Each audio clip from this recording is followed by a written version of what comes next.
The opening scene features a man named Milo Stanfield who is suffering from autism spectrum disorder, ASD. He is seen standing on a street of New Jersey, keeping an eye on a woman in a nearby flower shop. In the midst of this, he also seems to be doing some complex calculations related to the timing of events happening in his surroundings. Milo notes the approach of a passenger bus, a pothole, a street artist, and a bicycle speeding. Following these observations, he crosses the street and strategically places a pen on the top of a mailbox adjacent to the pothole. Soon after, his planned chain reaction takes place. A taxi runs over the pothole, splashing the water on the pen, causing it to fall to the ground. This captures the attention of the street artist, who then walks forward to pick up the pen. At the same moment, the speeding cyclist collides with the artist, which results in him striking the mailbox, falling on the fruit stand nearby. Chaos ensues in the street, diverting the attention of everyone, including the bus driver. As a result, he does not notice the traffic light turning red and hits the same woman crossing the road, killing her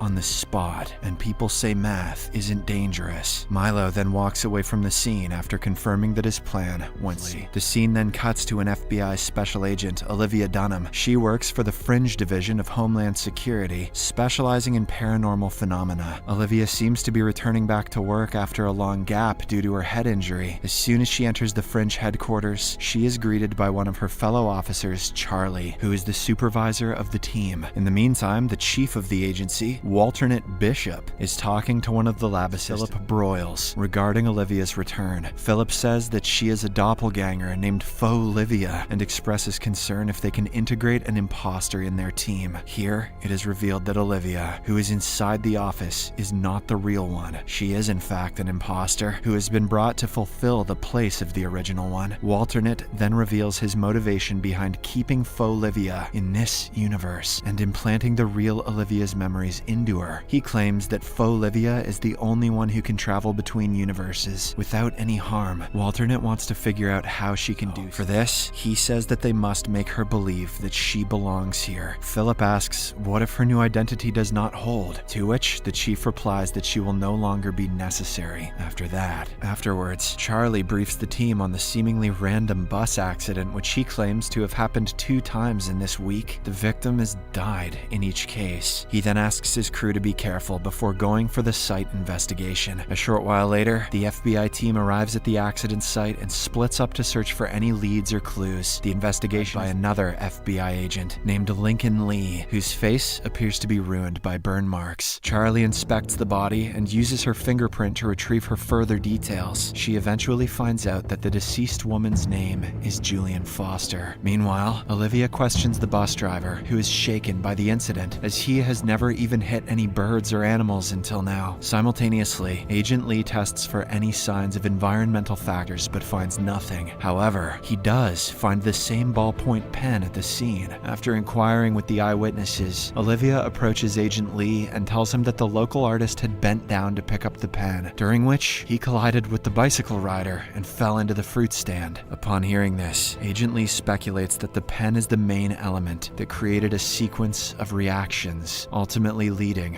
to the victim's death. The next day at Fringe headquarters, Agent Lee and Charlie are trying to find out a connection between the bus accidents that happened in the 2 days. Agent Lee spots the same ballpoint pen in the photo of the first accident, which makes him even more convinced that someone has orchestrated the chain of events. Following this, they go to talk to a mathematician of the Fringe agency, Astrid, and tell her about the events. However, she claims that no human can carry out such a chain of events and mold it in his or her favor twice. Amidst their argument, another similar bus accident takes place, leaving Astrid in shock. 2 + 2 equals you get hit by a bus. The FBI agents immediately rush to the site and find that the victims are still alive this time. Upon questioning the bystanders, they learn that a dog suddenly crossed the road, causing the bus to lose control. Just then, Olivia notices a similar ballpoint pen rolling down in the ground, which makes her realize that the chain of events is not over yet. She looks around and spots a suspicious Milo looking down from an overhead bridge. Moments later, a man wearing earbuds walks forward to cross the street, only to be hit by an oncoming ambulance. I guess the paramedic needed to hit his quota. With her suspicions confirmed, Olivia alerts her team and races towards Milo. Seeing this, the latter instantly calculates another series of events and throws a bicycle off the bridge. This prompts a bus to change its path and drive right under the overhead bridge. Olivia holds him at gunpoint, threatening him to surrender, but Milo jumps off the bridge, lands on the bus's roof, and gets away. Milo is the bus whisperer. After this event, Milo returns home to find his sister Madeline worried for him. She tells him that she has been getting numerous calls from the hospital, but he ignores her. She then tries to convince him to surrender, claiming that he has gone way too far. However, Milo anticipates her actions and completes her sentences, effectively silencing her. Not long after, Madeline shows him a small plastic horse toy, a reminder from their mother. This makes him feel uneasy, and he walks away, saying that it is irrelevant now. On the other hand, Agent Lee is taken to the hospital for his regular skin checkup before entering the burn chamber. Olivia to focus on finding commonalities among the 3 victims. Heeding his instructions, Olivia returns back to headquarters and starts talking to the witnesses of the accidents. After a bit of inspection, she discovers ties between the 3 victims and a medical center. All 3 of them were directly or indirectly related to this center.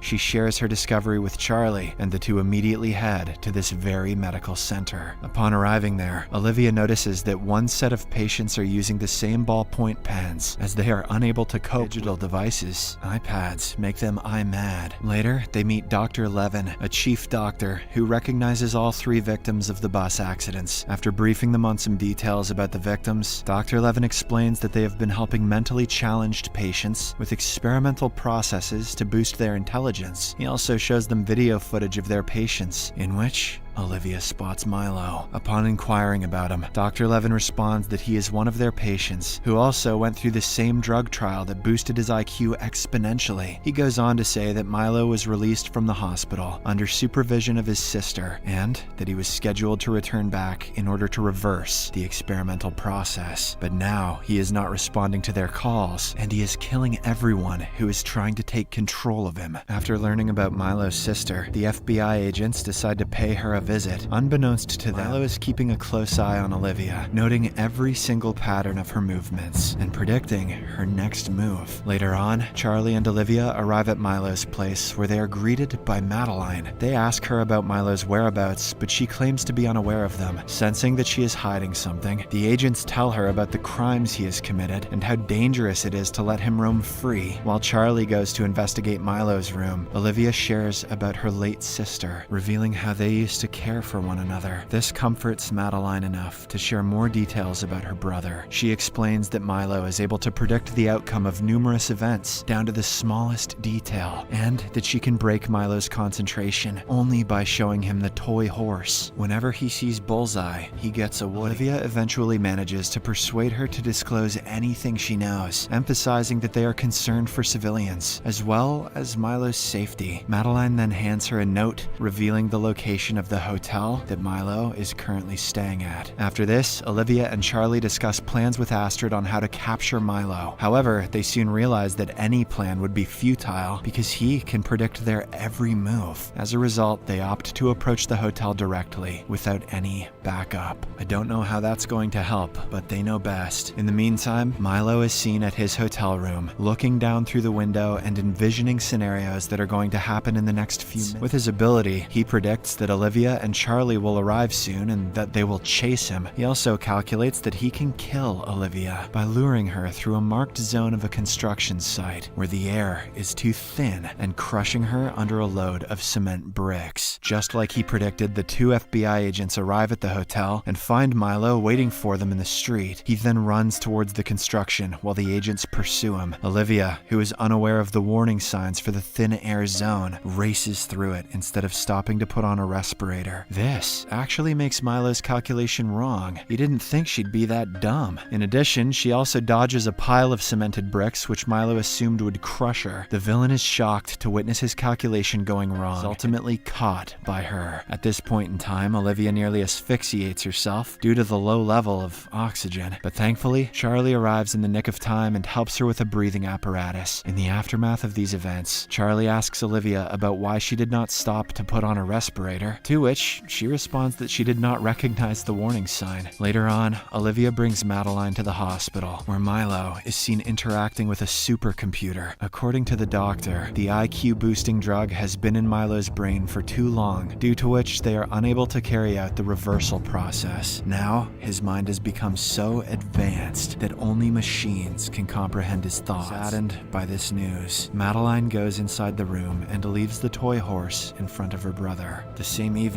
Olivia is at her place when she experiences a vision of Peter, her boyfriend from another universe. He tells her that she does not belong to this universe. In order to back up his claim, he reminds how her lack of knowledge regarding this universe saved her life earlier. According to him, she would have died if she had recognized the warning signs and stopped there. Peter encourages her to try recalling all of her memories and also kisses her before vanishing. Subscribe for more videos like this, turn on notifications, and leave a like to help the channel out. Thank you for watching.